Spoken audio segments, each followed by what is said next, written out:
welcome back. And, it's ideal that will be our next takeoff point, specifically looking at it from government's perspective. The protests, to be or not to be, well, the protests may have begun already with protests not to protest. So let's have government's reaction to it now as we have welcomed the Minister of State for Health, Ms. Dr. Tunji Alausa, who joins us now on the program. Good morning and welcome, Dr. Alausa. Good morning. How are you today? Very well, thank you, sir. And you may have been following the conversation. We had the representative of the protesters from Lagos speaking only moments ago, and he listed a number of demands of the protesters, ending of release of NSAS protesters. He in fact said placing of government workers on minimum wage, return of electricity tariff to pre-May 29 levels, return of petrol price to pre-May 29 levels. I'd like you to react to some of these demands, especially, that which is also calling on government workers to be on minimum wage. Yeah, thank you so much. The president has also been following all this, the things that's going on in the public.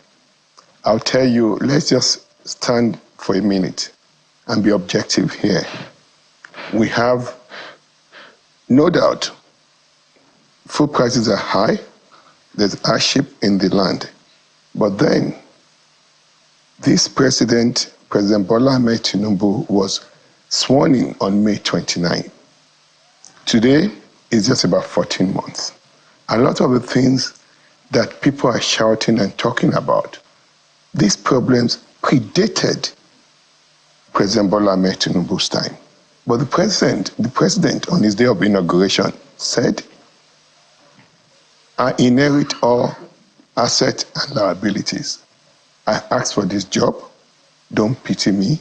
I will do it. And the president also told Nigerians that I'll be honest with you. I'll do the right thing. I'll look into the future. I will not take measures that will just be superficial, patchwork, and 10 years from now, 20 years from now, we're still in the same situation. I want to completely fix this country in a robust manner and put the country on the path of sustainability. 10, 20, 30 years from now, when our children, unborn children, will be happy of what their past leaders have done. And that's what this president is doing. President Bola Ahmed Tinubu is working almost 18 hours a day to meet his obligations, his promises to Nigerians. Let's look at what President Bola Ahmed Tinubu has done and has achieved in the last 14 months, compared to what happened in the last 8 years, in the last 16 years. Within this past 14 months, the president has done a lot. No doubt, a lot still needs to be done. These presidents believe that putting the country on the path of positivity, a path of positive paradigm shift that is conceptually robust and pragmatically actionable. And let me begin. Number one, the president removed fuel subsidy. We have to. We're living on borrowed terms. We're spending over $10 billion of money that we don't have to subsidize fuel. The country was bankrupt by the time the president took over. He had to do something. And I'll come to what the president has done with fuel subsidy. The first thing, number two, the president completely removed the arbitrage, this scam that was going on in our forex transaction in the country. Previous governments have tried to narrow the exchange rate. This president did it within this last 14 months. The exchange rate has narrowed. That's a huge accomplishment. Of course, we floated the naira. The naira is now, we're not seeing the real value of naira. It's caused prices to be up, And I'll talk to you about in a minute what the president is doing about that and what he's done. Let me go back to fuel subsidy. Of course, we've removed fuel subsidy. And look at the creative. And it takes a genius to do that. What the president just announced on Monday, we're now selling a crude in Naira to Dangote refinery. And I'll tell you the benefit of that action. Currently, we're spending $600 million every month to import refined petroleum products into the country. That translated into $7.9 billion a year. Now, the fuel importation, PMS importation into our country, account for about 30% of our forex use. With the nairalization of our crude oil sale to Dangote refinery, that amount of money we will be spending every month has gone down to $50 million. Total in a year, $600 million. Saving of $7.3 billion of forex that will help strengthen our currency. Now, there will be predictability, stability in the prices of fuel, because Afrexim has been appointed to be the clearing, the settlement bank. The government has decided how much they're going to sell fuel, crude oil to Dangote. Dangote knows the price of fuel. There will not be any foreign exchange component that will cause fluctuation. And there will be stability. There will be regular supply of fuel. That is huge. Nigerians should just be patient. This president is fixing this country ground up in a part of sustainability. Now, within this past 14 months, the president has instituted consumer credit. Number 4, student loan. Our students are now accessing these loans. It's there. This is not ASA. Student loan is reality. It's never been done in our country. Number 5, the student feeding program. President has allocated $100 billion for this school feeding program in our school, where a primary school student, secondary school students would get free breakfast, nutritious breakfast, nutritious lunch that will help enhance their brain development. Number 5, the president has also instituted a youth entrepreneur program that is being managed by the Ministry of Youth and Youth. They have the portal open up now where youth can apply for soft loan up to $10 million naira, 15 million naira, to help them set up businesses, to create a new wave of young entrepreneurs in our country. The government, the president, has funded that with 100 billion naira. Now, and you look at what just happened, minimum wage, over 100% increase. And the president did not only say, let me just increase this, give you this minimum wage. It was directly involved, innately involved with negotiating with the labor union. Let's understand ourselves. How many presidents has done that? Let's understand ourselves. And the president said, okay, at the end of it all, they agreed. And the president said, we can't just increase minimum wage now. Obviously, years over years, there's rising cost of living, cost of inflation. Every 3 years, we'll come back and renegotiate increase on this minimum wage that has been passed. Now, let me go to security. Banditry, significant high level of banditry was inherited by this President Bola Ahmed Tinubu. Look at what's happened in the last several months. Security is better. Are we there where we should be? No, but we are on the right path. Security is better. You go talk to the bandits and see the fire they are facing. Any bandit now that wants to go out knows that he has the Alausa, if I'm a button. Decimated. Honorable Minister, if I'm a button. Now. Just a minute, sir. Just a minute, sir. I know you reel out a lot of these things. We can take it up one by one. but I can't remember all the things, all of it. But the reality is, so for instance, you had mentioned that the president sat with Labour first time in history. Not necessarily true. I know that Goodluck Jonathan also did same. The increase was not 100%. The increase was 75%. So I needed us to put all of that record straight. And we've always said, we've never said the government is not doing enough. The government is not doing anything. The argument is the people say they are not seeing the result of what the government is doing, at least in the short term. Just a minute, Minister, please. They've not seen the result, at least in the short term. With all of these things you're mentioning, if you step out of that studio and get to the market, there's a stark reality in the face of people. Food prices, prices of drugs, quality of lives, even the increase of the minimum wage to now what is apparently $45 or so. People are questioning how far it can go, but at least it's a step in one direction. So the major thing that brought us here is the issue of the fuel subsidy, which this is why people are having a challenge that already we have a situation where the purchasing power of people are quite low. And then fuel subsidy was removed. And now buying fuel is a big deal. We are high import dependent country. We're not very productive as a country. The president went to float the naira. And now we're saying this is the real value of the naira. The argument here, Minister, is the fact that it's like telling me to go and fight Anthony Joshua.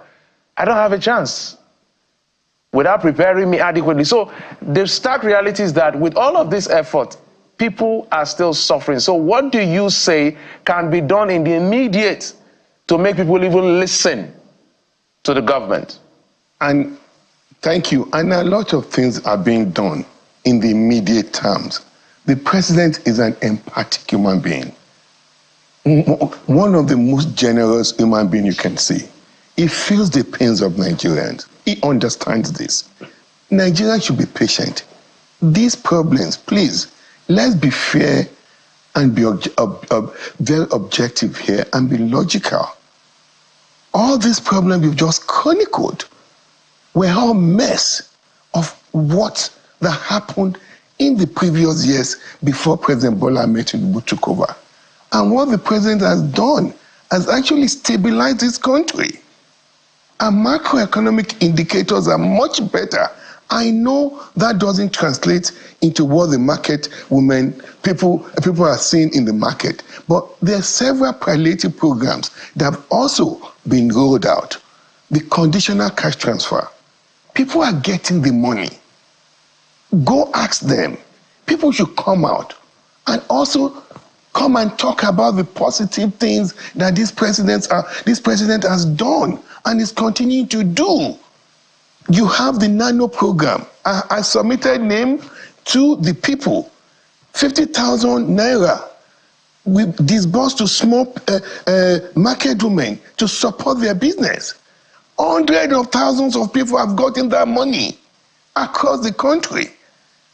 We've shipped hundreds of millions of bags of rice and grains all over the country that has been shared. I just got 1,200 bags of rice that's been distributed in Ekpe and Ikorodu local government. Other places are being swarmed with these grains. And if you care to know, go ask people. They will tell you prices of food are beginning to come down. And what you said about rising pharmaceutical, that was gone. The prices of pharmaceutical have gotten lower. Go talk to the manufacturers. GSK left, Sanofi left. It's created opportunity for manufacturing companies to expand their capacity. Go talk to the Fitzin of the world. Go talk to the EMSO of the world. Go and ask them. Don't just come and say things that are not true. Honorable Minister. This manufacturers are manufacturing more. Prices have come down. Honorable Minister. In the country. If I may butt in, Honorable Minister, we are talking to the public, so it's important we put the facts right. Our macroeconomics numbers are not better. Just hold on, sir. Headline inflation is still 34. Food inflation is 40. Our GDP, the government met it at over $400 billion. Now it's less than $300 billion. You say drugs have gotten cheaper. we buy medication, I buy medication, it has not gotten cheaper. A guy was here the other day. No. He said his insulin was 3,000 before this government. His insulin now is about 22,000, and he needs that 3 times a month. You can't. Let's please, be very. you cannot begin when we to are talking, the let's put the negative facts part. right. Look at the positive part. We're very factual, and I'll take you. I'm being factual here. I'm a data person. Some of our macro indicators have gotten. We're collecting more revenue. Look at our rating. Look at our debt rate in the world. Our rating is getting better internationally. You have to mobilize direct foreign investment to the country. That's what we need. Right. Please, let's just not talk about negativity alone. Let's also look at the good things that are happening in our country. Right. The president has stabilized this economy. So please, you cannot just begin to pick. If there's so many ways to skin a cat, don't look at the negative part again. Nobody is perfect, and I'm not coming here to tell you that we're in a perfect country. We still have a lot of problems, but the president is very clear, very longitudinal, and very clear and direct in the way he's tackling all the various sectors of the economy. And I've just told you, look at the massive infrastructure work going on across the country. Our roads have been dilapidated, abandoned. Hundreds of roads are being built, and they're built to international standards. You need good roads to move food from the farm to the market. You need functioning rail system to move food, to haul food to the market.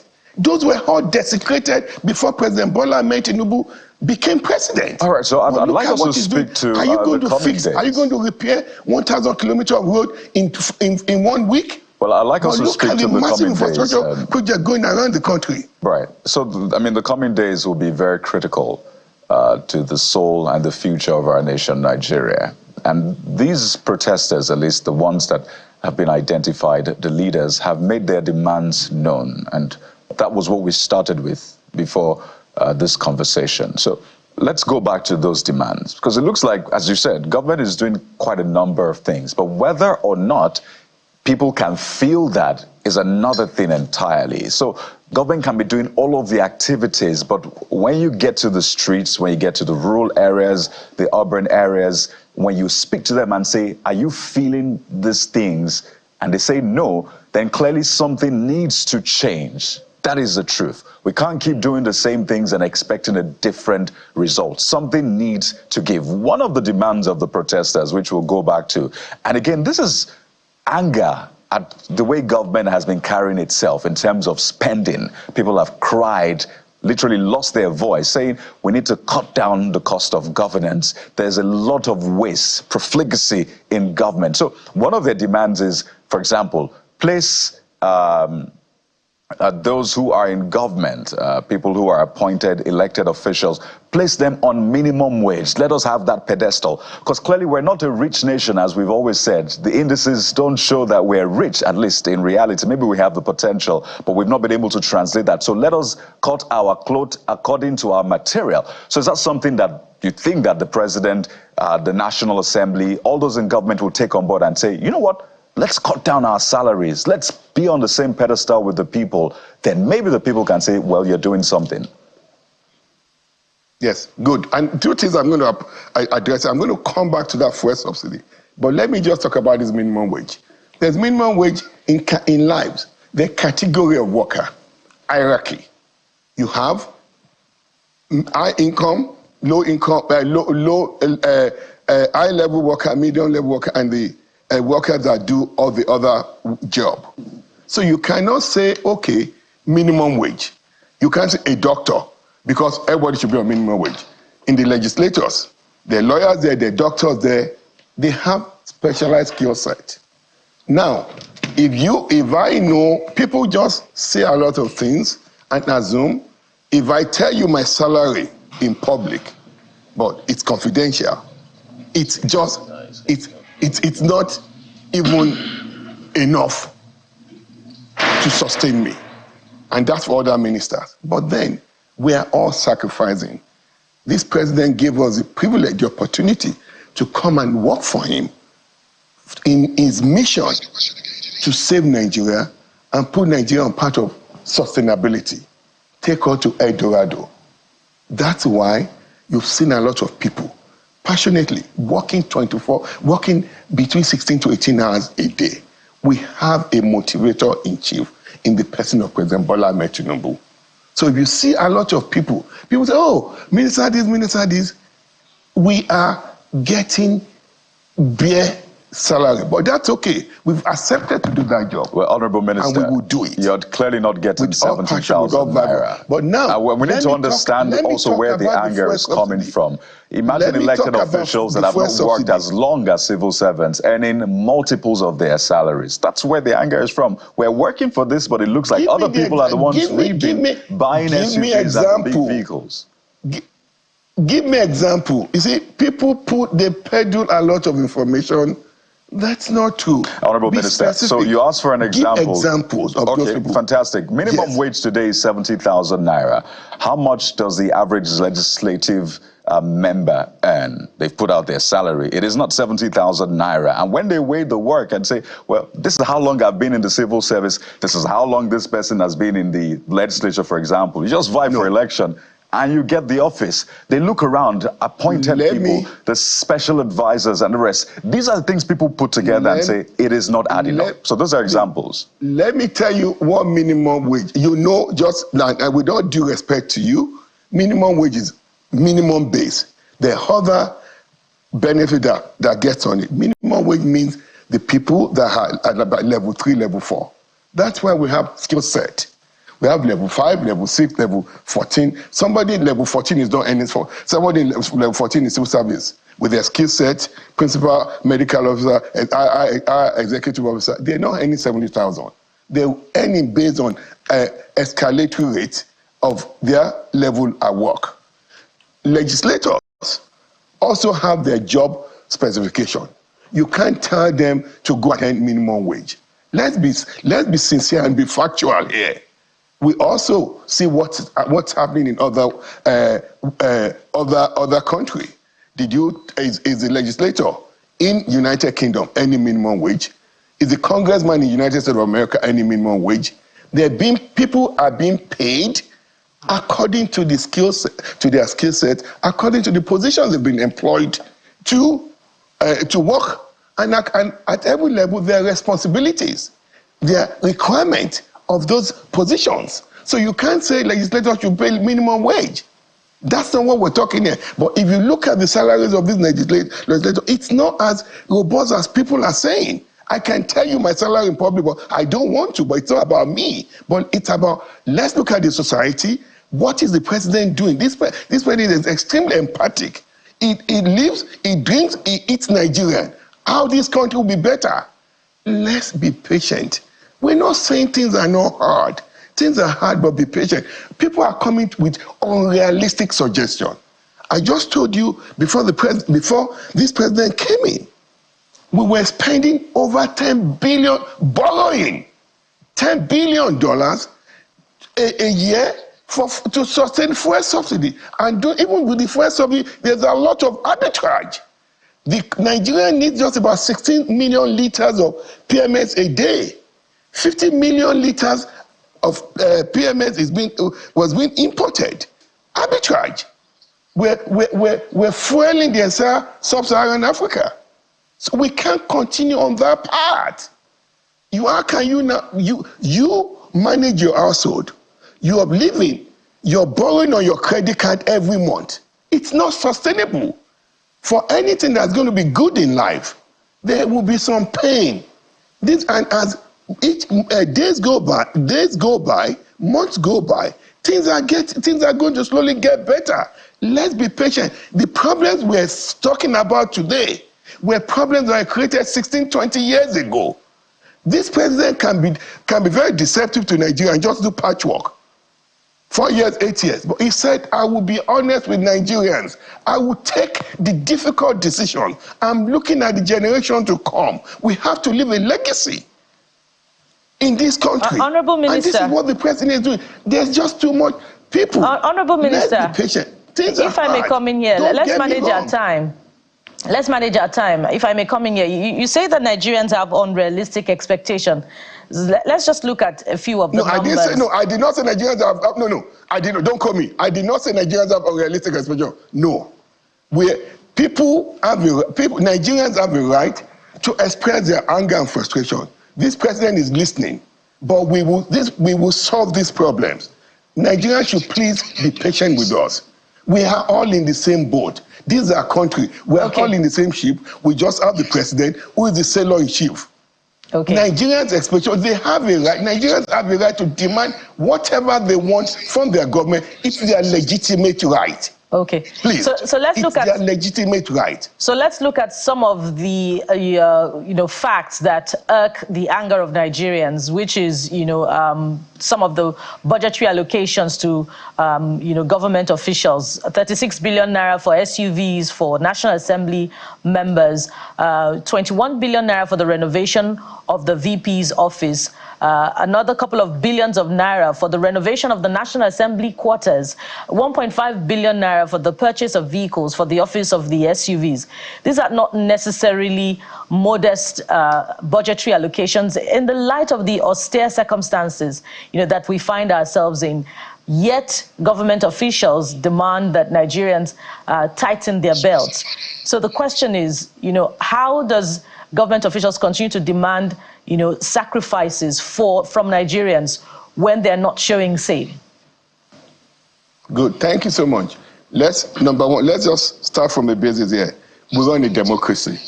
This President Bola Ahmed, is an ardent Democrat, and that's why today people can protest peacefully. Nobody is stopping people from protesting. This is part of democracy. This is part of people exercising their democratic right.